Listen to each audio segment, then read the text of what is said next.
भाई जयराम जी। मैं पहली वीडियो अपना सर छोटू राम के ऊपर डाली थी, तो मैंने बताया था कि कुछ तथ्य और मैं लेके आऊँगा। तो मैंने जब उनका जो लेख है वो पढ़े, उनके दो लेख थे, ठग बाजार की सैर, बेचारा किसान। तो ये दो लेख उनके प्रसिद्ध हुए थे और उन्होंने बेचारा किसान में किसान की दशा को विस्तृत रूप में प्रस्तुत किया था। तो उसमें मैं बताना चाहूँगा कि जब अपने छोटू राम जी ने एलएलबी पास कर ली थी तो रोहतक जो है वकालत करने आए थे। तो जब वो अपना जीवनी में लिखे हैं, अपने लेखों में भी आता है कि शहरी जो वकील थे उनने उसका साथ नहीं दिया। और जो रोहतक जब वह वकालत के लिए आए तो लालचंद जो था रोहतक, चौधरी लालचंद जो आर्य समाजी थे, वो भी वकील थे वहाँ पे।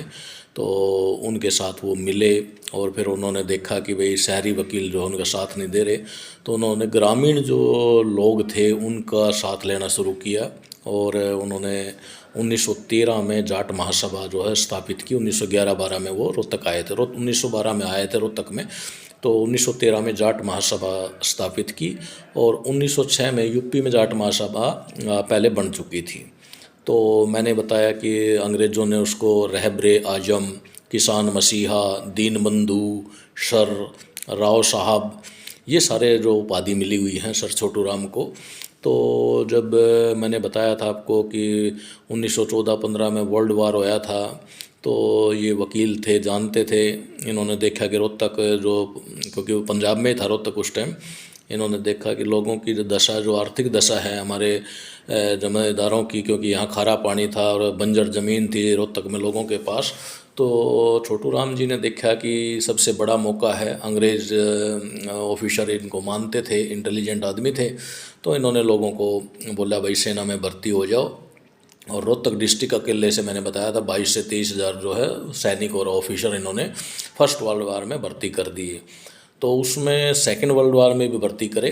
तो फर्स्ट वर्ल्ड वार के बाद जब अपना जो अंग्रेज़ ऑफिसर था, इनको राव साहब की उपाधि दी, राव बहादुर भी बोलते राव साहब की। और 100 एकड़ ज़मीन जो है इनको मतलब एक प्रकार से इनाम में दी अंग्रेज़ ऑफिसर ने। तो मैंने बताया कि इन जो जमींदारों की हालत देखी थी छोटू राम ने, ऐसे नेता नहीं मिलेंगे हमें। लोग जानना भी नहीं चाहते आजकल सही बातें। रोहतक में जब ये वकालत कर रहे थे तो जो गांव से बेचारे किसान आते थे जो कर्ज में डूबे होते थे, और जो इन साहूकारों ने, आड़तियों ने जो उनको कर्जदार बना रखा था, तो उनको बैठने के लिए जगह नहीं होती थी, तो कोर्ट में बाहर ऐसे ग्राउंड पे बैठ जाते थे। तो सर छोटू राम ने देखा कि ये तो दशा बहुत बुरी है किसानों की। तो उन्होंने छोटू राम चौक पे जाके देखिए आप, एक नीली कोठी बोलते हैं, नीले रंग से इनका लगाव रहा है। नीले रंग का इनका यूनिस्ट पार्टी का झंडा था, जिसको जमींदार लीग बोलते हैं। और नीली इन्होंने कोठी बनाई, वहाँ पे मुड्डे, बेंच, खाट रखी कि जो गांव से जो वकीलों के पास लोग गाँव हैं हमारे जाट भाई, वो आकर के वहाँ बैठ जाएं। उनको बराबरी का वो दर्जा दिया कि साहूकार भी वहाँ बैठें और किसान भी वहाँ बैठें। तो जो कर्ज में दबे हुए थे उनको बराबरी देने के लिए।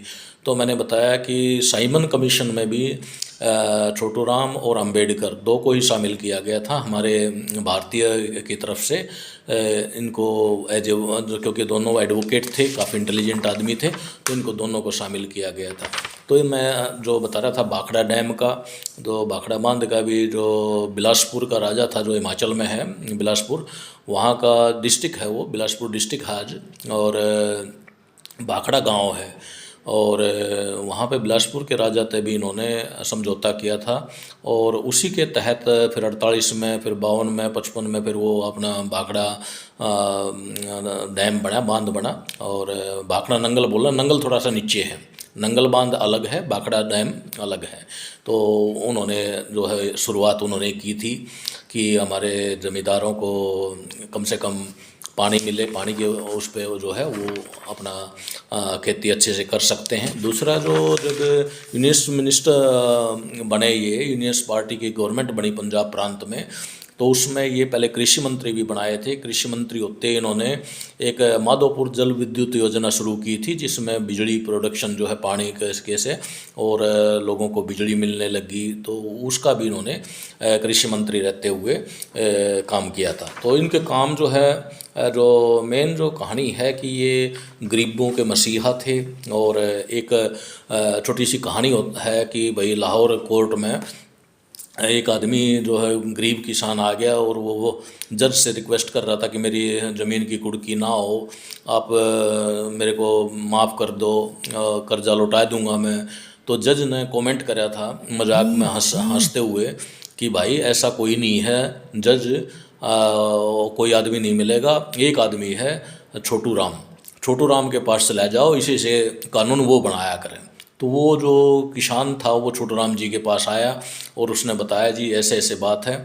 छोटू राम ने इमीडिएट जो है वो कानून बनवा दिया और कानून बना के वो कोर्ट में जो सुनवाई होया करती वो भी बंद करती कि कोई भी साहूकार जिसने दुगना पैसा ले लिया है उसका कर्जा ख़त्म हो गया है और कोई भी कुर्की करी है ज़मीन वो कुर्की वापस होगी और कोई भी साहूकार जो है किसान के कर्जे के मामले में उस पर मुकदमा नहीं कर पाएगा। तो ये जो कानून बनाया छोटू राम जी ने, तो इस तरह की जो चीज़ें हैं वो हमें समझनी है।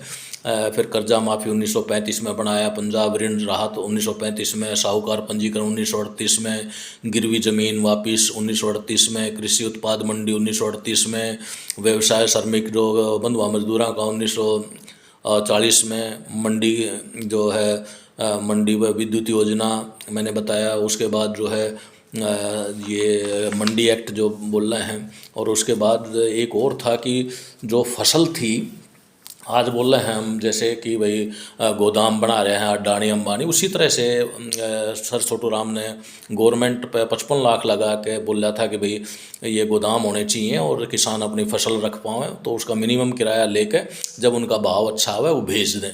तो उन्होंने बोला था कि भाई सरकार लगाए या प्राइवेट लगाए, जैसे भी लगाए, लेकिन गोदाम होने चाहिए जो हमारी फसलों को स्टोर कर पाएँ हम।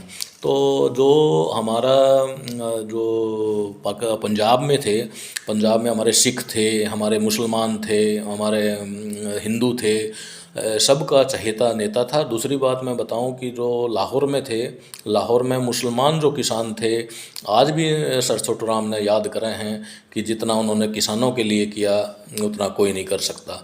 एक बार उसने बोला था, मैं राजा नवाबों और हिंदुस्तान की सभी प्रकार की सरकारों को कहना चाहता हूँ कि किसान को इतना तंग ना करे कि वह उठ खड़ा हो जाए।